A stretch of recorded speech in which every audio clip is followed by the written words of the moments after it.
Alright. What's up, YouTube? HPJ here. And of course, I am coming at you guys with um, another deck profile for you all. And this time, it'll be featuring, of course, my favorite archetype in the game, the Harpies. And with the new inclusion of Samorg, the king of, well, Samorg, the bird of sovereigns, because it's not Samorg, the bird of kings, here in TCG. Uh, Had to get my deck together. And not to mention, the ban list ended up coming out around the same time. So it has been a stretch, I'm not going to lie. And I actually did have, of course, a more physical build ready for the transition for some work in the list if it ever came out. So, luckily enough, I have everything together. And without further ado, I'm not going to waste any more time. Let's get a look at my Harpie deck for the post ban list. So, starting off, my monster lineup is 3 copies of the beautiful Harpie Channeler. And I know she wants to be on the field too. So 3 copies of Harpie Perfumer, 3 copies of uh, Harpist, 3 copies of Harpie Lady, one Harpie Queen, one Dancer, one Oracle, and one Harpie Lady Sisters. And then the last monster in the deck are 2 copies of Barrier Statue of Stormwind. Alright, so that is the monster lineup. We move on to the spells. 3 copies of Hysteric Sign, 2 copies of Elegant Aegis, 2 copies of Harpie's Hunting Ground, 2 copies of Alluring Mirror Split, then 1 copy of Harpie's Feather Nest, 2 copies of Call by the Grave, 2 copies of Swallow's Nest, 1 copy of Double or Nothing, and a copy of um, Mind Control. So that is it for the spells, and then we move on to the traps. 3 copies of Harpie's Featherstorm and 3 copies of Hysteric Party.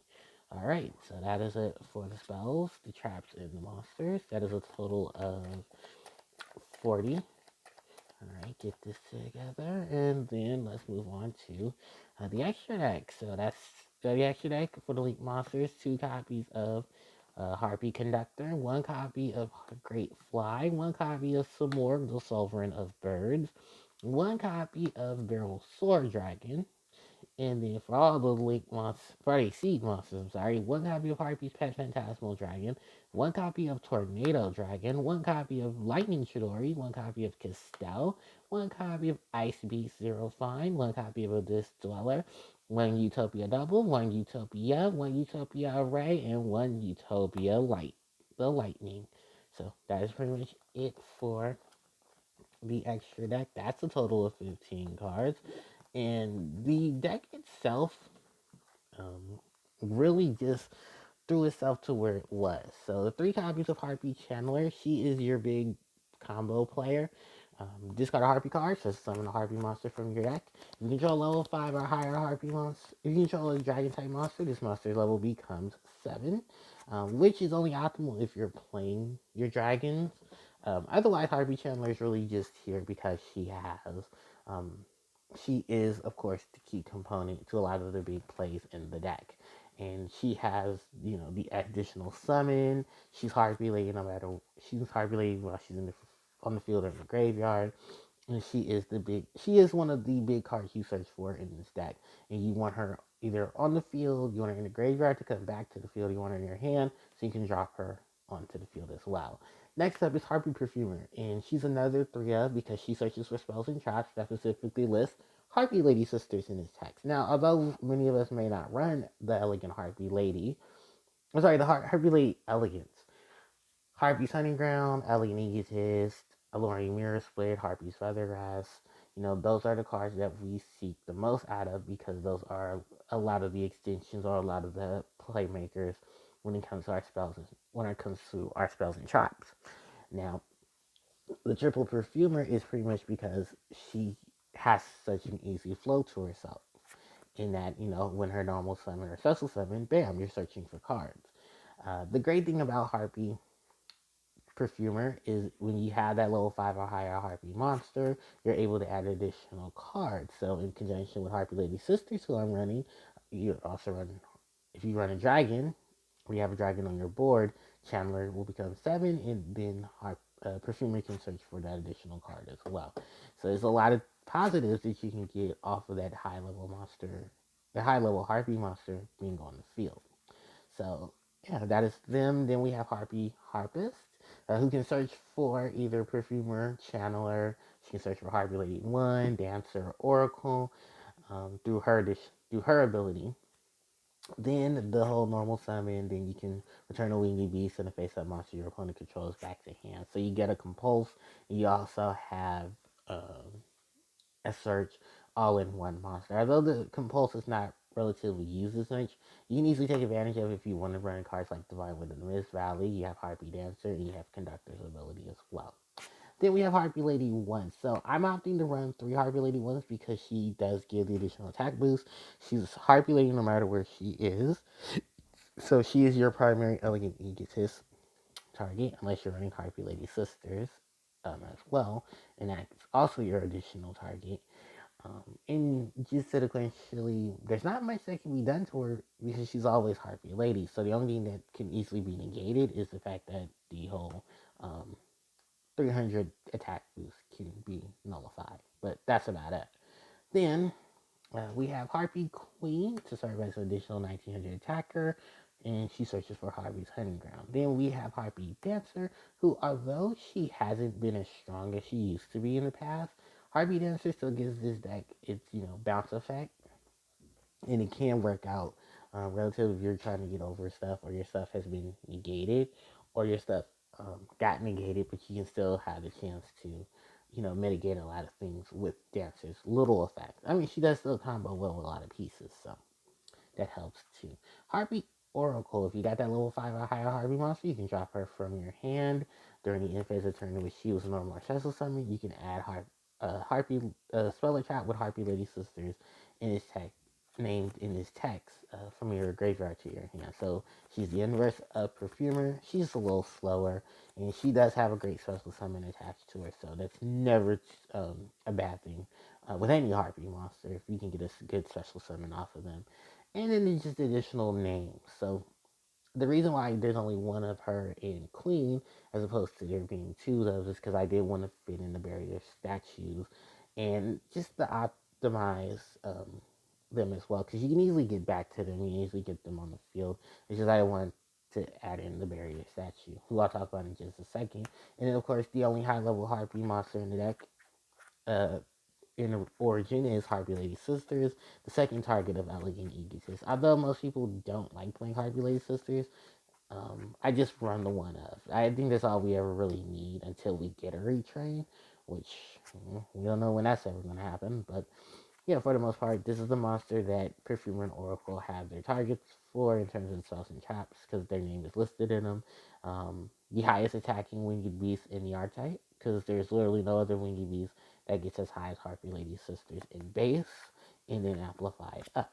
And then we have the barrier statue with Stormwind, which combos well with this archetype because it's wind, it's winged beast, you have some morgue, you have a lot of great combo plays with it. And it's actually because I got the Swallow's Nest, Hunting Ground, Harpy Lady 1. This thing is not going down without a fight. So that is it for the main deck in terms of its monsters. Let's move on to the spells, and of course we have Hysteric Sign. So one of the best Harpy spell cards in the game, Harpy Hysteric Sign, gives you the ability to search your deck for three Harpy cards with different names among each other and add them from your deck to your hand. When this card is sent from your hand or field to the graveyard during that end phase. Now, the other thing about Hysteric Sign is, of course, its ability to add Elegant Egotist from your deck or graveyard to your hand. So that saves you even more of clout to having to look for Elegant Egotist. So if you don't get to Harpy Perfumer to get it from the deck, you have Hysteric Sign to help you get it from the deck. Just know that you do have to be careful of which effect you use because you can only use one effect per turn and only once that turn. Then we have Elegant Egotist. So Harpy Lady and Harpy Lady Sisters are pretty much what you're summoning off of this card. And luckily enough, all the other Harpy monsters are Harpy Lady one from the graveyard. This is honestly one of the bigger push cards for the push plays, because it's so much you can set up with Harpy Ladies. They have a great rank 4 engine, they have a great rank 7 engine if you want to play the 7. And literally, you have Harpie Lady Sisters, who's just an additional beat stick that you can summon off of this one card. Now, hopefully, we do get some more targets. Apparently, you need to just can at least summon, but we do also have to be careful because of the whole. If they are Harpie Lady in the deck, that means you only run 3 of them. If they're Harpie Lady Sisters, we probably get a little more leeway and probably, hopefully, they have a little better effects attached to them than what Harpie Lady Sisters gave us now. So that's Elegant Egotist, and then we have Harpie's Hunting Ground. Now, this is the fill spell. They really put Harpies onto the map because of its ability to destroy spells and trap cards on the field without, even though we don't have Harpie's Feather Duster, this is still a reliable field spell because there are still a lot of rogue, there are a lot of those situational spells and traps people do have to set and can easily get rid of them. And not to mention, Harpies now have their own spells and trap cards they can destroy and get beneficial effects off of. Looking at you, Hysteric Sign, and of course the next card, Alluring Mirror Split. So you're not too worried about that. Now let's actually talk about Alluring Mirror Split. Although this is a spell that has two effects that contrire two Harpies. If the whole battle effect is kind of the one thing that slows it down, but you do have that whole destroyed effect, and that's still why I run this card because you have, Harvey's Hunting Ground. It's gonna have to pop something. Why not pop your own cards? And because this card has its unique ability of being destroyed by either your Harpy card effect, or your opponent's card effect, you get something out of it in the game. And what you get out of it is, of course, that additional Harpy monster on a special summon. And it doesn't matter who it is because they don't check the name as long as it's a Harpy monster. Now, in terms of the battle effect, it has to be Harpie Lady or Harpie Lady Sisters being destroyed by a battle. Then you can special summon that Harpie monster from the deck. Now, if you're running Dragon, that's a good opt here as well. You have all the other monsters that are pictured in this card as well to search for, and it's a really good optimal card. It could be a little better if it said destroyed by battle and or a card effect, and then that would really set it off. Then we have the one recovery in Harm of the Harpies Feather Dust. I know a lot of people don't like this card. I enjoy this card because it's just it's a searchable pot of avarice. I know it's not as reliable as most people want it to be. The thing about Harpies Feather Dust is that it's only a one of. You don't need multiples of it. You can search for it with Sign. You can search for it with Perfume and retrieve it with Oracle. And it's the fact that even it you can easily play it around with this card and get a lot of things going. Now the only niche is that you can only search summon Wind, but we have a ton of Wind extra at the monster, so it's nothing to be too fresh about. And it honestly is a great recovery card for Harpy, especially if you need your channelers, your dancers, your oracles back, or maybe there's a couple of cards that you need back in the deck because you need those additional targets and you can't get them from the grave, i.e. Harpy Lady Sisters. Then we have some more defensive cards in the form of Call by the Grave. I am not running any hand traps. I mean, you can easily cite those in and out with Harpies. The Call by the Grave, which is an additional answer in addition to Harpy's Featherstorm, and then you can banish what's in the graveyard as well, so that helps there. Then you have Swallow's Nest.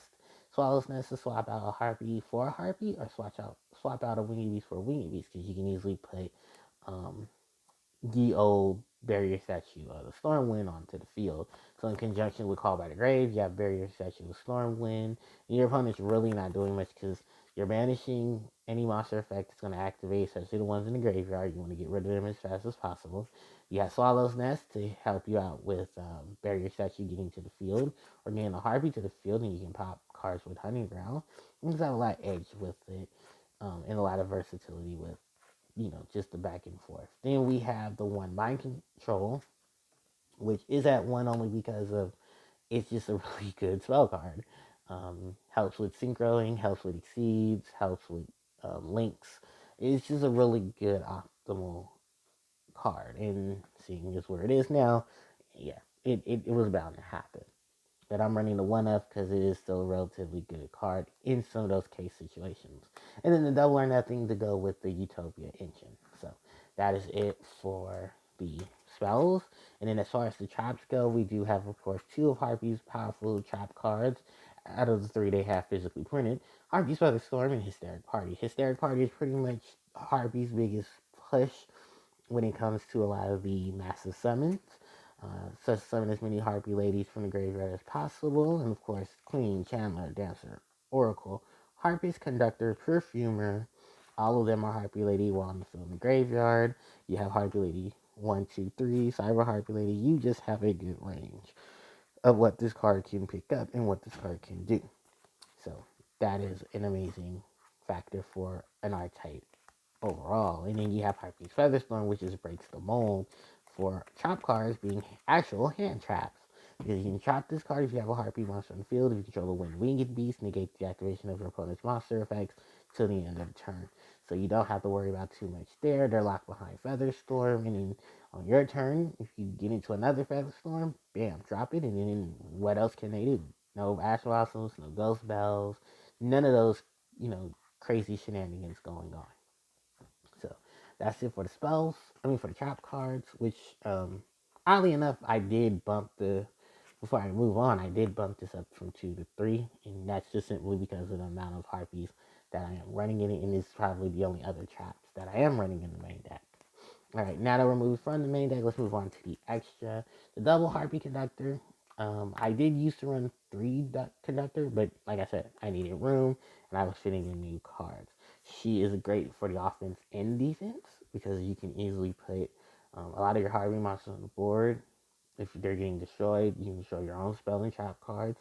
So that triggers cards like Alluring Mirror Split, if you're running Harpie Elegance, Hysteric Sign, stuff like that. If your Harpies were to be destroyed by the destruction effect of cards as well, you can easily take advantage of that. Destroy Hysteric Sign so that Hysteric Sign doesn't destroy you. Or you can destroy corresponding cards like Dark Hole and Torrential Tribute and then protect your monsters. So then we have the 500 additional attack and defense from Great Fly. We have Samorg, who has now came to the TCG. This monster is great for the fact that you set up Barrier Statue of Stormwind. If you want to run, what's that monster? Miss Valley Apex Avian, you have the chance to run that. I'm really going to work on an updated version of Samorg, because it will be running this monster, because it is their big boss. So this bird is just amazing. And it has so many great utilities to it. Protection, special summon, and then just a lot of the here and there control that it can get, especially with its own archetype. But yeah, it is a great card. And then, of course, we have the Barrel Sword Dragon, because you can't really forget about all of the rank 4s. Amazing monster. And then, of course, my toolbox of rank 4s that fit into Harpies. You have the Faithful Servant, protecting your Harpie monsters from being targeted by battle or card effect. You're able to attack directly, and then even though losing the material each turn, that just sets up the graveyard itself for Hysteric Party and Alluring Mirror Split.